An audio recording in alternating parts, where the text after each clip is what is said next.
Good morning. And we've got Adrian. He just logged in, so that's good. Okay, so anyways, I'm going to go ahead and get started, and let me just make sure everybody's on mute. Okay, and let me share the screen.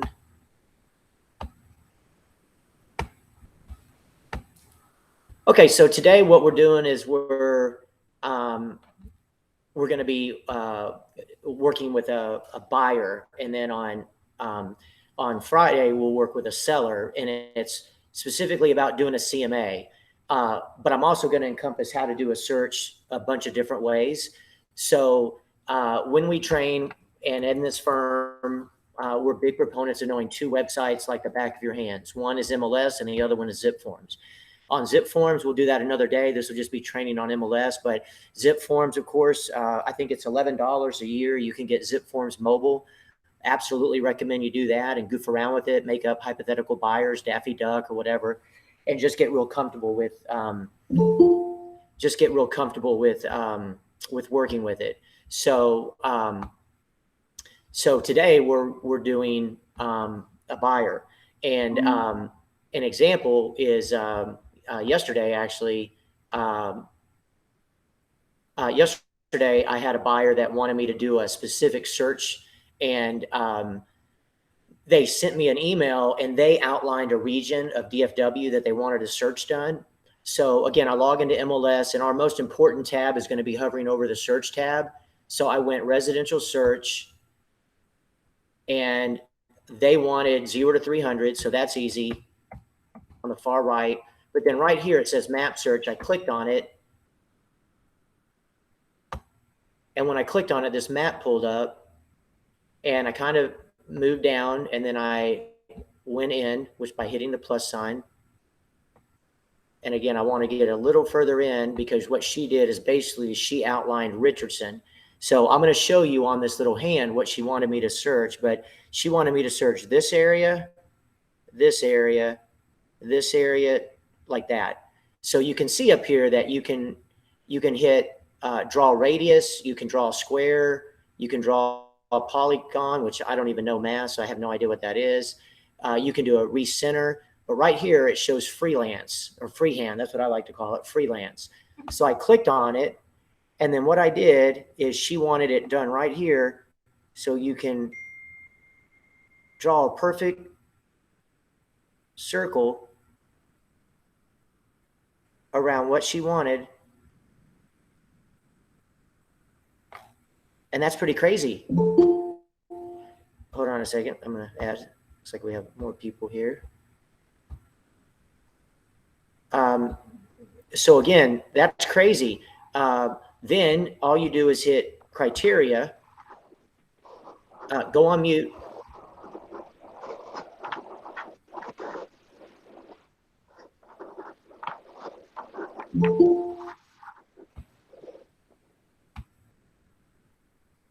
Okay, so now you go on to criteria, and you have the map selected, and you can see there's 53 searches there. So then she wanted a 3-bedroom, so I put 3+. She wanted a 2-bath, I put 2+. She wanted a 2 garage, and that's basically all she wanted, and there's 25 matches. So I'm going to do this search, and then I'm going to do it one more time for people joining in. And again, this is for buyer. We're going to do a CMA to show a buyer how to do a CMA. We're going to act like this lady right here wants a CMA done in that region. But again, right now, this is just a list of active properties. You can see in the left-hand corner, actives marked. So I'm just going to hit results. Every time we hit results, we hit save. We hit new auto email, which is the middle one at the bottom. You're going to plug in the person. So let's say the buyer was Leslie.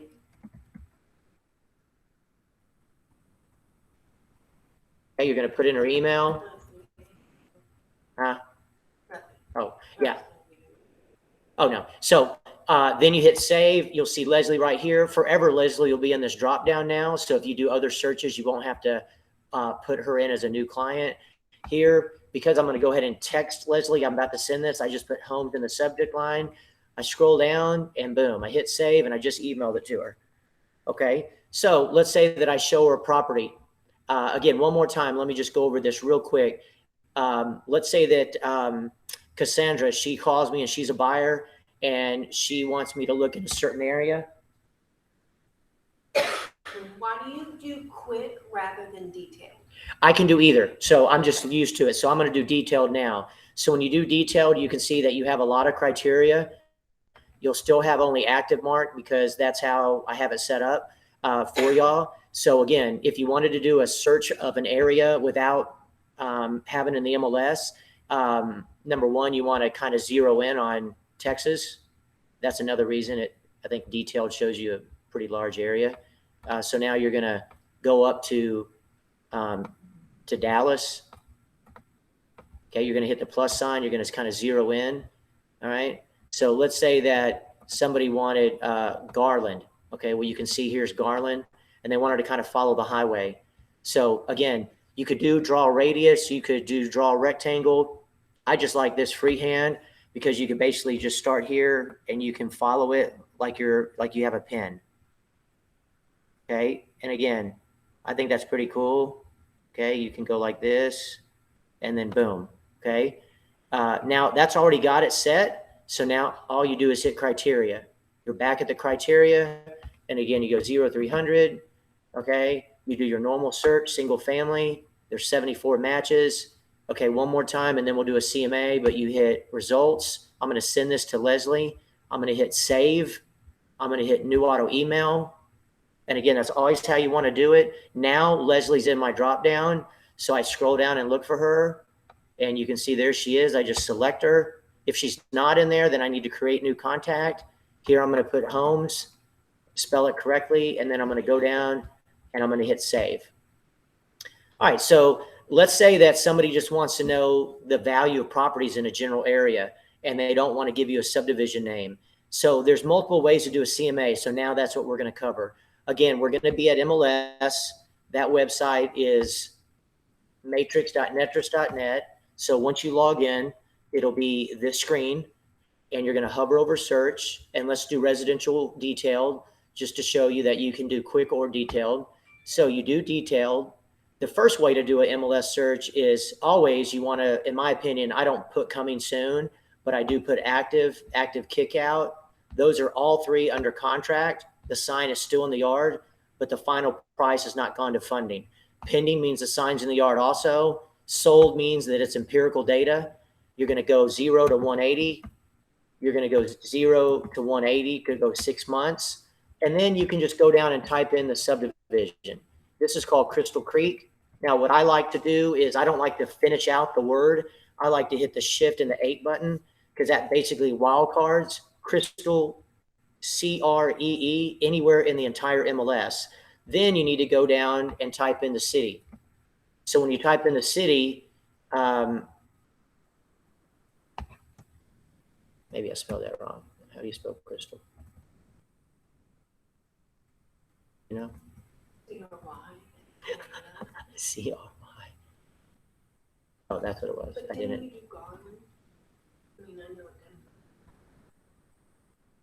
No, right here I have Plano. Okay, let me do it. Hold on a second. Okay, so anyways, let's do it one more time. So you're going to go active. You're going to go pending sold. You're going to change it 0 to dash 180. And I'm just going to put in my subdivision. Put an asterisk.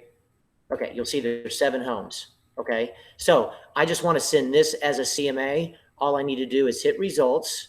Okay, again, this is CMA because I'm have active, the 3 that have signs in the yard, active contingent. That just means it's contingent on something. Active kickout means the buyer has a house they have to sell. Active option means it's under option. Pending means it's out of option.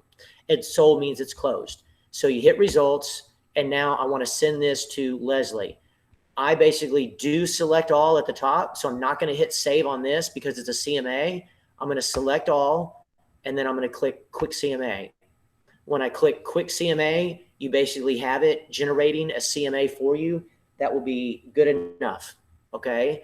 And then this is what you would print to show Leslie the availability of homes and what she should make an offer on, okay? So that's one way to do a CMA. The other way to do a CMA is go residential, quick, or detailed. And you still always on a CMA, you want to mark these. And I always like to say, mark active, skip coming soon, mark the next 3, skip the next 2, mark the next 2. And that gets you to what I have marked now. So now let's say that the subdivision name is too weird. You want to do a drop down in the middle. I always start with like 5 miles, and I'm going to type in slowly the house. That's the subject house. As I type in 8005 Fall Meadow, basically what's going to happen is I'm going to pick it, and then I basically did a CMA that way. But you can see that there's 2,300 homes 5 miles from my address. So I'm going to go a mile out, and then I'm going to start doing some little more criteria: 3,000 square foot home plus, 2,000 plus, and I'm down to 19. Okay, maybe with a pool. So I would mark yes for a pool. I hit results. I'm going to check all right above the 1, and I'm going to click quick CMA. And again, when you do that, basically what you're going to have is another CMA. It just has a little more data. Okay. So far we've done a CMA based on a subdivision, and we've done a CMA based on miles from, which is right here. The next way we would do it is we'd mark these 3 again, mark pending and sold. Okay. Go back 180 days. And now we're going to do a map search. So you'll click on map search. And you'll pray that it opens. There's nobody. Okay, do it one more time. Sometimes technology is not your friend.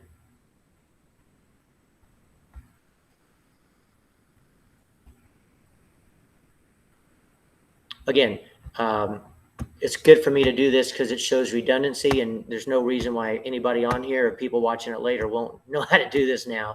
I'm going to skip the 180, but you would do that. You'd hit map, and a map should pull up. So the map's not pulling up, so that means that you wouldn't do the map right now because there's something wrong with the system. So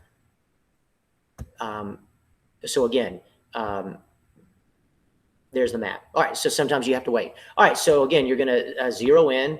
Okay, you're going to kind of move the map around. You're going to zero in. All right, let's say that it was Plano. Okay. Now, I've already shown you ways that you can draw it like a crayon book. That's by just clicking that, and you can draw anything. Let's say we click draw a rectangle. You basically start right here, and you can go, okay, I want to draw a rectangle. Okay, and you could do it that way. All right. Obviously, you can do the pencil. And again, that's, doing a smiley face. Okay. All right. So anyways, that's kind of cool. There's just a lot of ways that you can do a CMA. Again, once you go back to criteria, you're going to basically need to edit it if that map is that big, because there's 3,300 properties. All right. All right. So going back to residential quick, let's talk about a way that we can pull up property, because that's basically 15 minutes on doing a CMA. But what we're going to do next, just to make sure we're on the same page, before we go into doing how to find a buyer, is there's an app called ChicagoAgent.com. This is going to be a great app for y'all to download. It's free. And once you log in, you are able to, let me get my login. You are able to do a buyer net sheet. Now, I'm not really a big fan of doing a buyer net sheet, because I'd rather have the lender tell the buyer what their payment's going to be. But sometimes it's just a reality that when you're in a house, that the buyer's going to say, hey, what's my ballpark payment here? So again, we covered MLS, how to do a CMA for a buyer. Now the buyer goes, well, what do you think we should offer? And you say, oh, I don't know, I'd go with 400,000. And you already know they're going to do an 80% loan. So they're going to go conventional. And this is Chicago Agent Space 1. And when it opens, it defaults to a buyer net sheet. Okay. So you, by default, you're on a buyer net sheet. It already says conventional. You put the home price, 400. Right here it says, how much do you want to put down? 20. Now, this is pretty much dummy proof. If you don't want to do anything, you don't, and you can just hit compute, because what it did is it put the current market rate, it put 30 years, it put the insurance quote for the region, it put the taxes for the region. All you do is hit compute. And again, you can do this on your phone. I do it all the time. It's going to calculate what the payment would be for the borrower and how much their down payment, their total funds to move in. You can see right here, their total funds to move in, 92,000, their payments, 2,507. You can see that little edit button. What if Leslie was the buyer and she's like, man, I don't want my payment to be more than $2,000. You can change it and hit tab and done, and it'll recalculate what her down payment's going to be. It's just going to take a second, but now we know that for her to have a payment that's $400 less, her down payment needs to be 209,000 total move in. So, you know, what if she said, no, I'm good with a $3,000 payment? Okay, you could hit a $3,000 payment and hit done. It'll take a second, but it's going to recalculate and it's going to show, oh, you only need. So anyways, it's kind of cool because it shows you the different, you know, payment options. Again, if the buyer was going FHA, you would just hit the drop down and pick FHA, and it automatically defaults to 3.5% down payment. So it actually does all the work for you. You don't even have to hit calculate. And you can see that, hey, you need, you know, down payment of 27,140 is your total move in. Your down payment's 14 grand. Your prepaids are 64.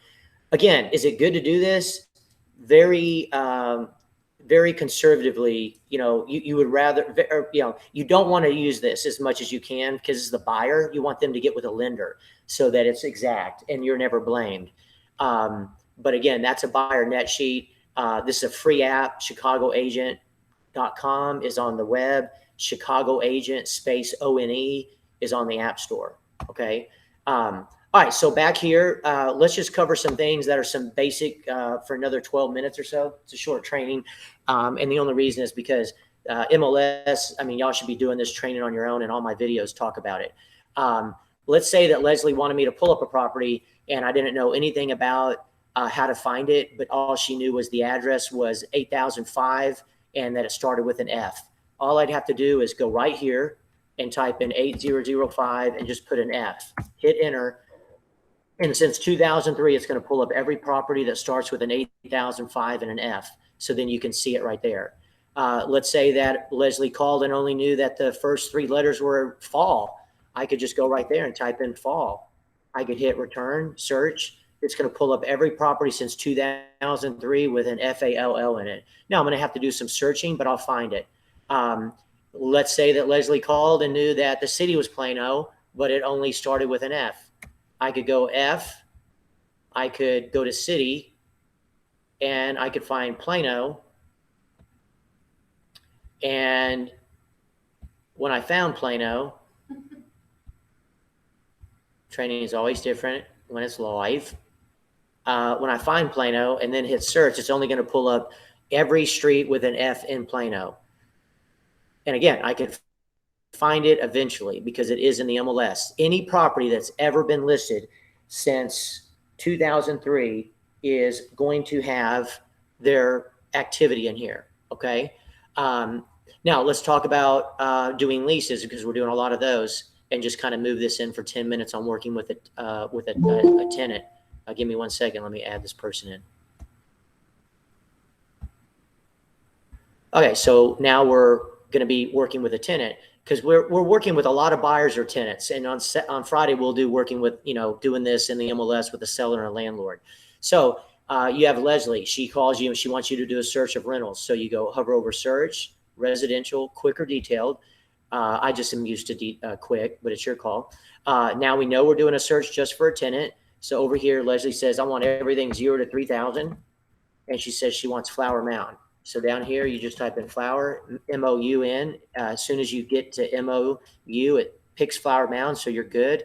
You can see there's no houses in Flower Mound that are 0 to 300 because I forgot to put a 0. So I need to put another 0, and now there's 8, okay? So whenever you see no matches, just kind of look at your search criteria again. Worst case, you can go hover over search and go back and do it again just to kind of clear it out.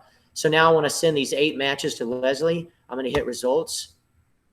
And always, always, always, I'm going to hit save because this is a buyer. I'm going to hit new auto email.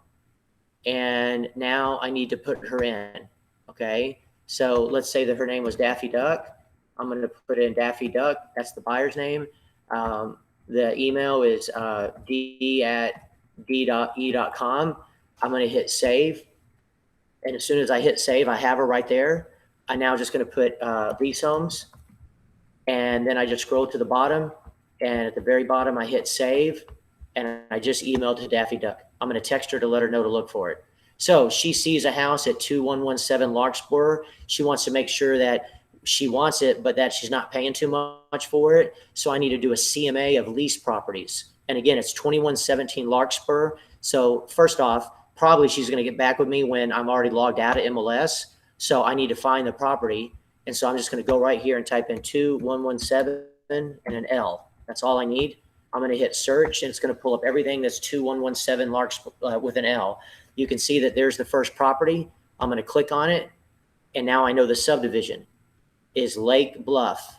So I'm going to copy that, and I do need to remember it's in Flower Mound. So now I'm going to go down to residential lease and go quick. Now, again, I'm going to do a CMA, so I want to mark these three, and I want to mark leased and pending. And then I'm going to go back here and do 180 because I want to go back 6 months. And then I'm going to go here, and I'm just going to simply copy and paste the subdivision. I'm going to put an asterisk after it, which is the shift button 8. That just wildcards that whole area. And then over here, I do need to type in city to make sure there's not multiple cities and put Flower Mound. As soon as I see Mound highlighted, I'm good. There's 7 matches. I hit results.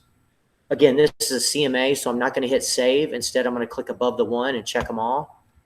I'm going to click on quick CMA and caca. I'm going to have a CMA. I can send it to her, and now she knows, oh, okay, well, 2100, that's what we're asking. It's been on the market 4 days. I need a lease property. Is it in the ballpark of being priced correctly? Yeah, because right here, 1415 was 2000.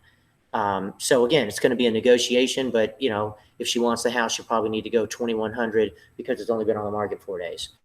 Again, it's great when you do a CMA that way. Another way to do a CMA on that lease property is you go residential, quick, or detailed, and instead of doing a subdivision, you type in here slowly 2117 Larkspur. You'll see you have to keep typing, and that's Carrollton. So that's probably it, unless was it spelled differently? Larkspur 2117. Okay, there it is. You keep going and you can pick it. So you pick Larkspur, then I'd go probably just 2 miles. Again, we just want houses. And then we do want active, contingent, kick out, option, leased, and pending. So I would change it to 90. I'm just going to show you to go quicker.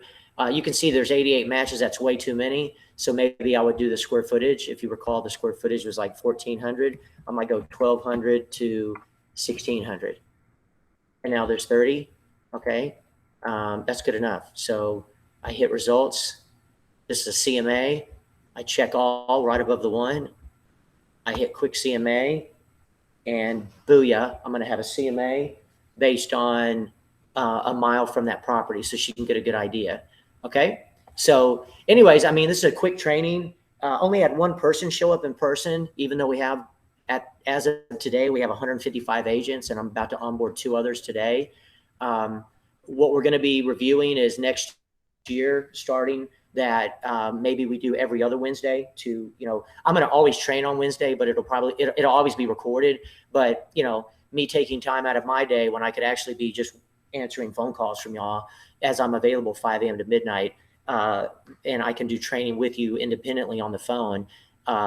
It would be easier than to set a time aside from 10 to 10:30 or 10 to 10:45, where there's 1 person, Leslie, that shows up pretty regularly. I'm not upset or anything. I'm just letting y'all know that we'll continue it the rest of this year doing a training every Wednesday. But as we get into the new year, what I'll probably do is record a training on Wednesday and put it out on GroupMe. And then every Friday, we'll always have the training in person. And then, of course, you know, I randomly almost every day post something on social media or GroupMe, which is like a continuation of training. It's just we're a different firm, and people are attracted to us because we don't have a 5-hour training, and we never will. With that, I'm going to stop recording, but I'm not going to hang up on you guys. And I wanted y'all to go off if you have any questions that are logged in, as well as Leslie, that I can, address, but not have it recorded so it keeps it to